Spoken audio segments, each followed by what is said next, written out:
Yeah, yeah, yeah. Yeah, yeah, yeah.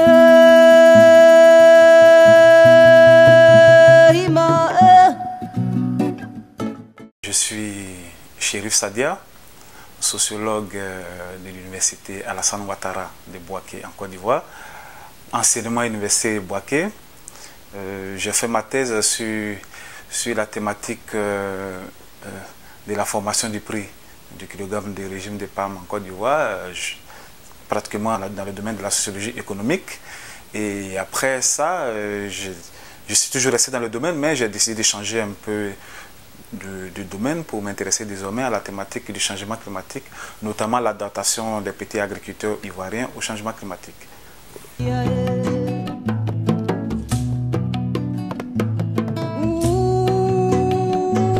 J'ai été orienté vers la formation du prix du kilogramme du régime de palme. J'aurais pu faire effectivement le cacao ou le café, parce que la Côte d'Ivoire est le premier producteur de cacao.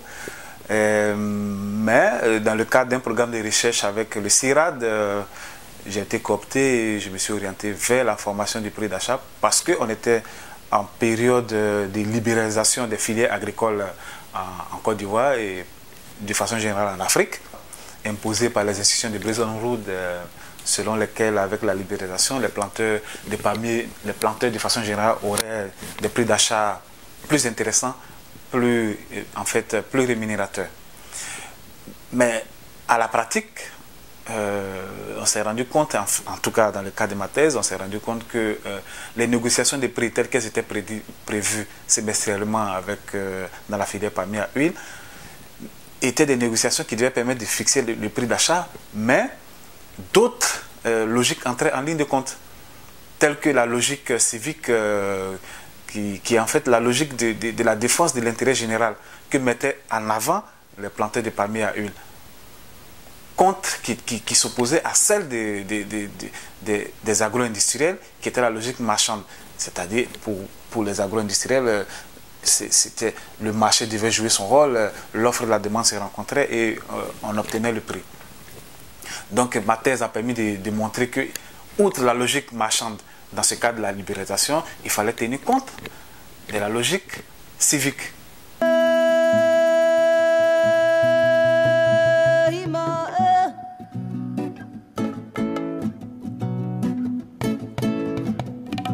Une thèse en Afrique, comme le diraient certains, c'est véritablement un parcours de combattant parce que les conditions sont vraiment difficiles.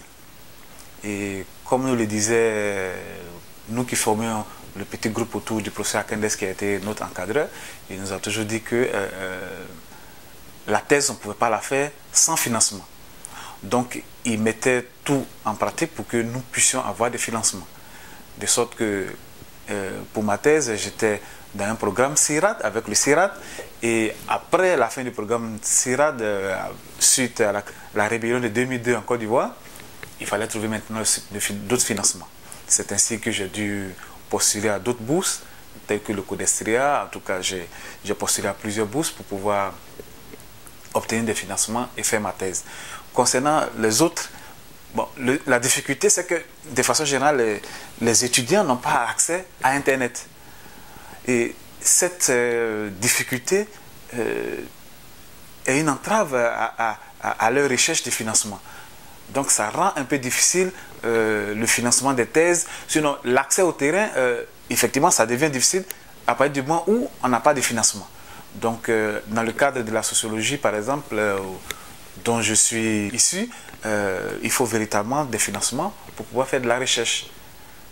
Voilà. Mais en Afrique, la recherche doctorale, c'est encore un peu difficile. Je peux dire encore difficile, parce que les financements sont difficiles à trouver.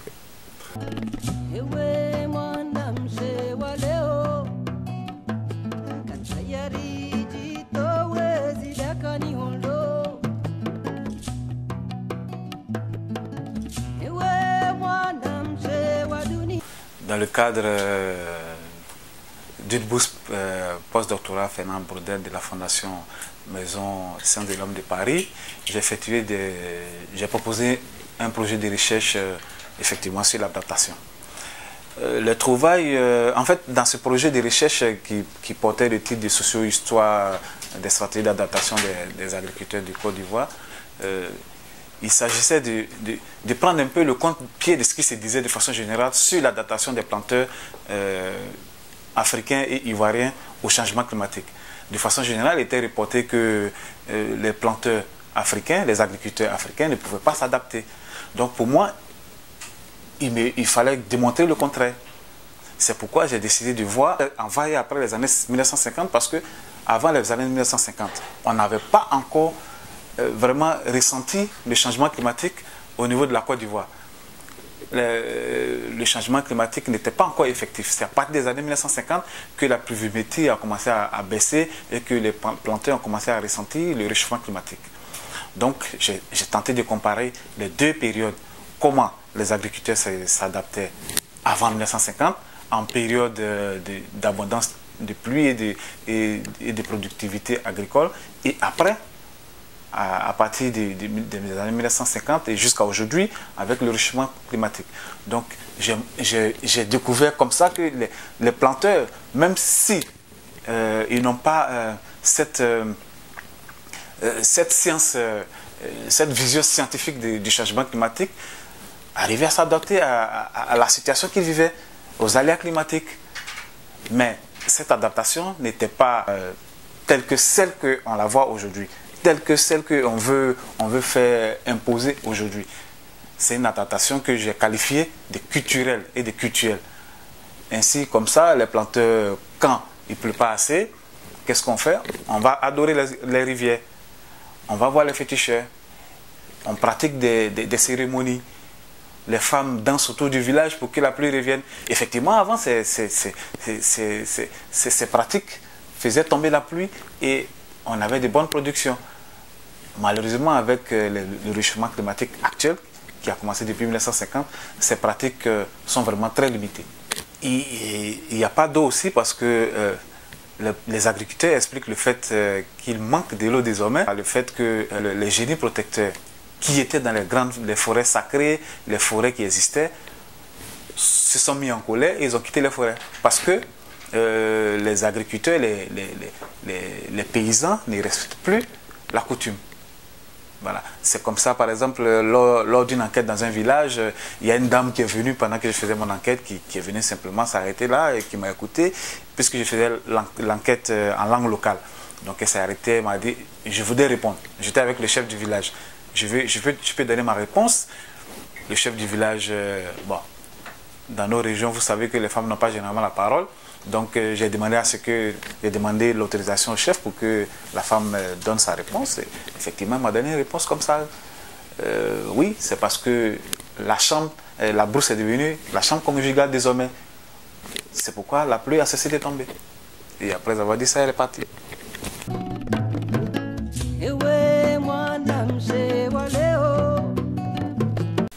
Dans la région dont je parle, ce n'est pas une région cacaoyère. C'est la région de production de riz, dans l'ouest montagneux de la Côte d'Ivoire, par exemple. Ouais. Donc, même dans la région de production cacaoyère, où j'ai fait même des enquêtes sur la production du cacao, j'en ai profité pour poser la question sur le fait qu'il ne pleut plus assez. Et comment on l'explique? C'est pratiquement les mêmes réponses qui reviennent. Le fait que les génies soient en colère, etc., etc. Même s'ils sont conscients qu'ils ont détruit la forêt pour produire le cacao.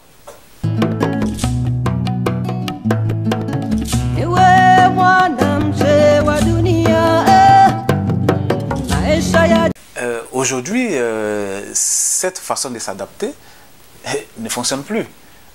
Voilà, parce que si aujourd'hui on parle de l'intérêt de la COP21, c'est que le réchauffement climatique il est croissant, il ne s'arrête pas. Donc ça a des effets néfastes sur la pratique de l'agriculture, notamment en Afrique. Donc il n'y a plus d'effets, les stratégies d'adaptation culturelle n'ont plus d'effets comme avant. Voilà, il faut se réadapter.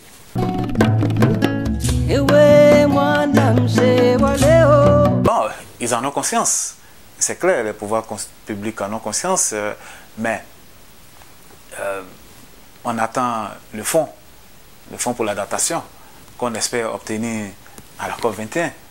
Donc ça fait qu'en Afrique, il y a quelques projets, je sais, en Côte d'Ivoire par exemple, il y a quelques projets qui sont à l'œuvre sur l'adaptation ou alors sur l'atténuation des changements climatiques.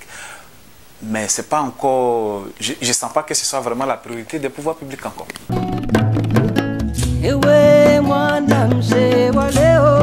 Non, mais la résilience, en fait, c'est pas se laisser mourir. La résilience, c'est pouvoir survivre après la catastrophe, n'est-ce pas? Donc, s'il y a une catastrophe, qu'on arrive à se trouver les stratégies pour pouvoir survivre, on est résilient. Voilà.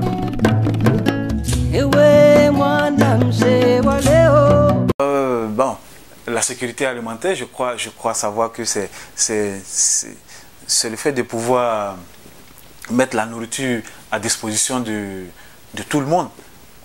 Voilà. Par contre, la souveraineté alimentaire, je crois que c'est plutôt, dans mes recherches, c'est plutôt le fait de permettre à chaque pays de décider de ses productions agricoles, plutôt qu'on lui impose ce qu'il doit produire, tel que c'est fait actuellement dans les pays africains. Ouais. Chaque pays africain est pratiquement spécialisé dans un certain type de culture. Or, les agriculteurs africains devaient pouvoir décider au plus haut niveau d'ailleurs de ce qu'ils veulent produire et de ce qu'ils doivent consommer. Et comment le dispatcher au niveau international.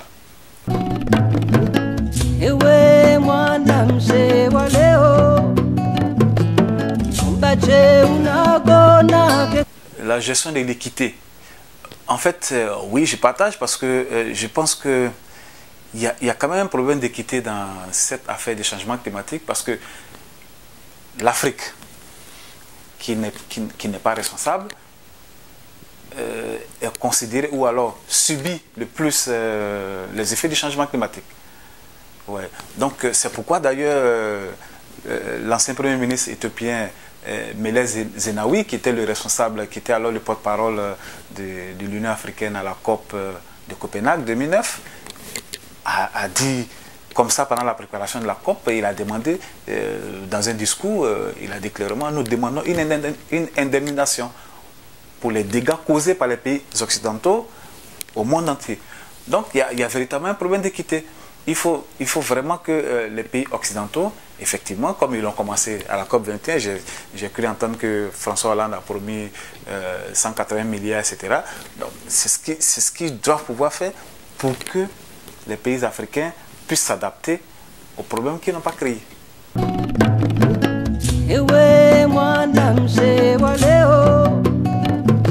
Si les fonds qui sont prévus existent, je crois, et qui sont bien utilisés, ils sont utilisés à bon escient, je crois que les agriculteurs dans ces différents pays-là pourront s'adapter.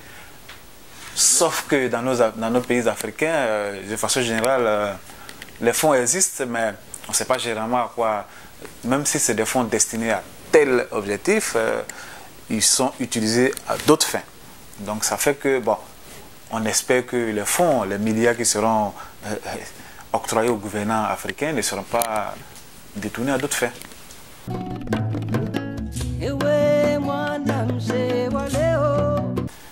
Oui, je comprends le président de la BAD, il est dans la même logique que celle décrite tout à l'heure, c'est-à-dire les Africains ne sont pas responsables du changement climatique. Même s'ils ne sont pas responsables, ils doivent pouvoir continuer à se développer. Donc c'est dans ce cadre-là, par exemple, que je pense qu'il a dit cette phrase. Sinon, normalement, aujourd'hui, on lutte, ou alors le monde entier, les grands décideurs luttent pour que on sorte de l'utilisation des énergies fossiles. Et le charbon, il faut en sortir. On sait l'effet que ça fait en Chine, toute la pollution que ça produit en Chine. Donc, et la production des gaz à effet de serre, des gaz carboniques que ça produit. Donc on ne peut pas promouvoir encore l'utilisation du charbon. Il faut vraiment d'autres énergies renouvelables. Voilà.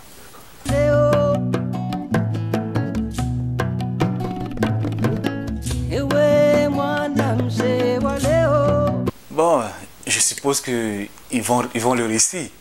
Sinon, ça serait un échec.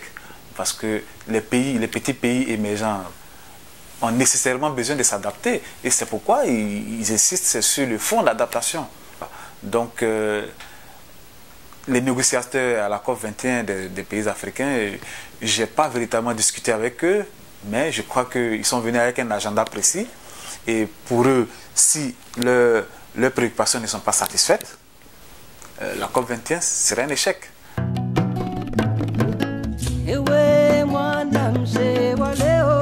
Il faut que les pays développés ils acceptent véritablement de réduire leur production de gaz à effet de serre. Ne pas déplacer le problème, parce que les pays européens ont déplacé le problème en Chine. Ouais, ils ont délocalisé leurs entreprises en Chine, et aujourd'hui la Chine est le premier producteur mondial de gaz à effet de serre. Et encore aujourd'hui, la Chine continue d'être considérée comme un pays émergent. Et la Chine se retrouve dans le groupe des pays émergents, avec les Africains, etc. De sorte que, au niveau mondial, pendant que la production de l'Europe baisse, la production des pays émergents, parmi lesquels les pays africains et la Chine, augmente. Voilà.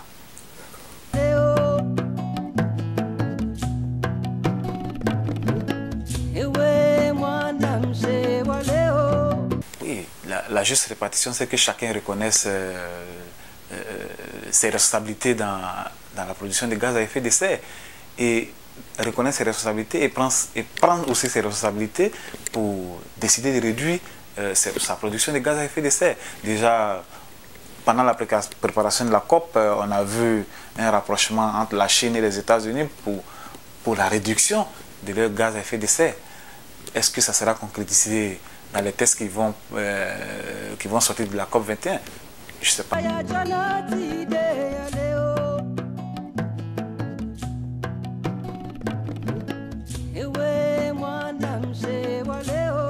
On peut dire oui, puisque d'abord les pays africains sont les plus proches de la France. Donc en plus de cela, il est prévu l'obtention d'un accord contraignant à la COP 21. Si un accord contraignant est obtenu, ça ne pourrait qu'arranger les pays africains qui pourraient non seulement bénéficier du fait de la réduction des gaz à effet de serre, mais également aussi bénéficier du fonds pour l'adaptation, puisque de façon générale les Africains ils se disent non responsables du gaz de la production de gaz à effet de serre et donc des changements climatiques actuels. Donc je pense qu'effectivement c'est la COP des pays africains, à condition que l'accord contraignant soit obtenu. Mais avec ce que je vois et je lis en ce moment, l'accord contraignant sera difficile à obtenir.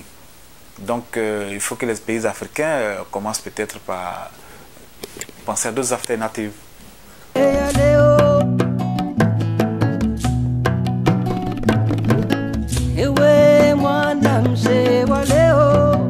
Mon agenda actuel, c'est comment permettre de prendre en compte non seulement les stratégies d'adaptation culturelle des pays, des producteurs africains, mais en plus y adjoindre les connaissances scientifiques pour une meilleure adaptation. Mais en plus de cela, il faut vraiment, pour qu'on y parvienne, il faut vraiment une révolution culturelle au niveau de l'Afrique. Parce que jusqu'à présent, plusieurs agriculteurs africains continuent de penser que le changement climatique, ce n'est pas lié à l'augmentation des effets de l'effet de serre, mais plutôt à la colère des génies. Donc, il faut vraiment leur expliquer, il faut éduquer la population africaine. Donc pour moi, il faut vraiment une révolution culturelle, et cette révolution culturelle passera forcément par l'éducation, puisque jusqu'à présent, la plus grande majorité de la population en Afrique est analphabète. Donc il faut vraiment éduquer.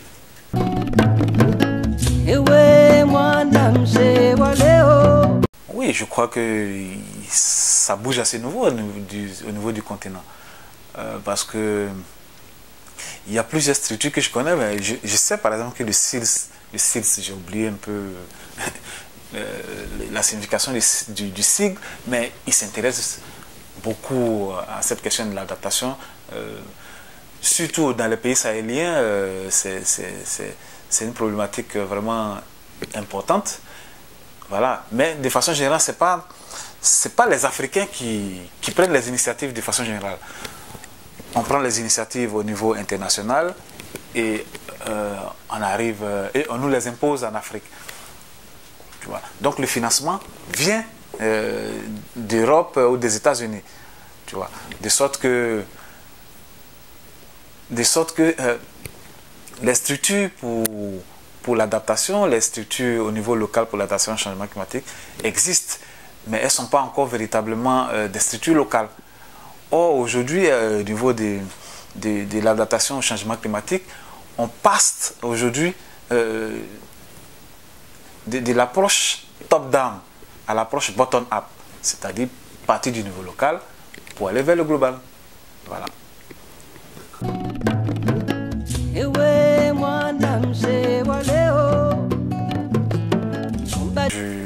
J'y crois, mais il faut, en plus, pour que on y parvienne, il faut vraiment éduquer la population, n'est-ce pas? Il faut éduquer la population. Donc, pour que le fonds ne serve pas à autre chose, n'aille pas dans d'autres dépenses, il faut vraiment éduquer la population à l'utilisation efficace des fonds qui seront mis à leur disposition. Sinon, si les pays africains continuent de gérer les mannes financières qu'ils reçoivent comme ils le gèrent en ce moment, en les mettant dans d'autres choses qui ne sont pas prévues, bon, on sera toujours dans la même situation. On sera toujours dans la même situation. Donc, il faut véritablement créer dans les universités. Moi, par exemple, à l'université Alassane Ouattara de Bouaké, j'avais envie de créer un laboratoire sur l'adaptation au changement climatique. Mais la gérontocratie en Afrique est encore prégnante. Donc, les difficultés existent. Les difficultés existent, mais en tant que jeune chercheur, on trouvera les moyens de les contourner et puis voilà, mettre en place ce qu'il faut pour que les Africains ou alors les agriculteurs africains puissent être mieux éduqués à l'adaptation au changement climatique et comment faire face à cette situation. Voilà.